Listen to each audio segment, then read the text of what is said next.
interesants nacionālo sporta veidu, kuru spēlē arī tepat Latvijā, par lakrosu.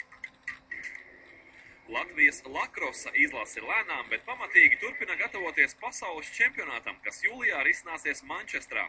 Un, lai popularizētu šo Kanādā dzimušo sporta veidu, vakar Rīgas Olimpiskā centra hallē notika saudabīgs lakrosa atklāto durvju dienu pasākums, kas tribīnēs pulcēja vairākus simtus līdzutēju. Trenera Paula Dzintara Kalniņa vadītā Latvijas lakrosa valstsvienība aizvadīja savstarpēju treniņu spēli, bet maču pārtraukumos notika paraugu demonstrējumi sieviešu lakrosā un interkrosā, kas ir lakrosa telpu variants. Izlases vīri rūpējās arī par šovu. Sacensībās par elegantāk iekarotajiem vārtiem uzvarēja Rīgas lakrosa kluba pārstāvis Kaspars Vērs.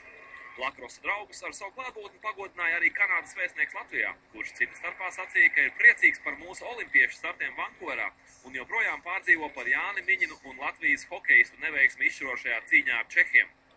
Pēc treniņa spēles draudzīga atmosfērā ar lakrosa spēli varēja iepazīties visi klātesošie, un iespēju izmēģināt mest un ķert bumbiņu izmantoja liels un mazs, un tiem mazajiem sanāca pat labāk nekā tiem lielajiem.